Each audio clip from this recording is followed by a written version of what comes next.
आज red line हमारी cross हो चुकी है। इमरान खान को गिरफ्तार कर लिया गया है।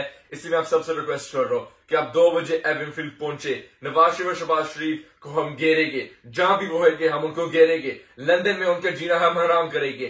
आप लोग निकले अपने मुस्तकबिल के लिए, पाकिस्तान के लिए, इमरान खान।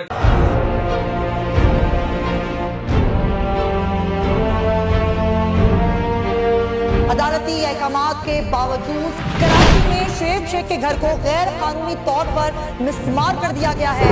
बोल के खिलाफ इंतकामी कार्रवाइयों में तेजी।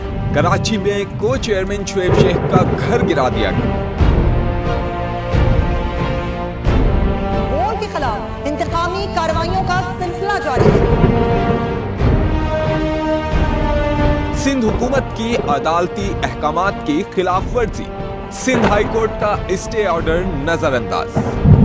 सेक्रेटरी बल्दियात Najam Shah, director land Sawal Islam, director anti encroachment Imran Ahmed को नोटिस जारी। Administrator KMC director Saifur Rahman, DIG south Irfan Baloch, SSP Keamari Fida Hussain को भी फरीक बनाया गया। इससे पहले जो जुल्म के पहाड़ तोड़े गए, शोएब अहमद शेख की जबानी 60 दिन का वक्त होता है। 102 दिन के बाद मैं जीत गया, केस बरी हो गया।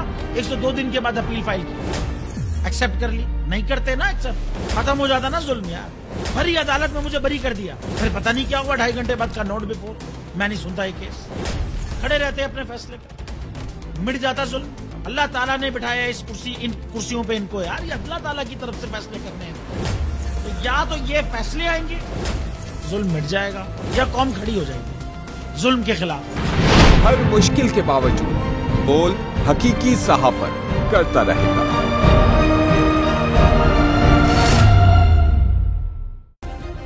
सब्सक्राइब करें और बेल दबाएं ताकि कोई खबर रह न जाए।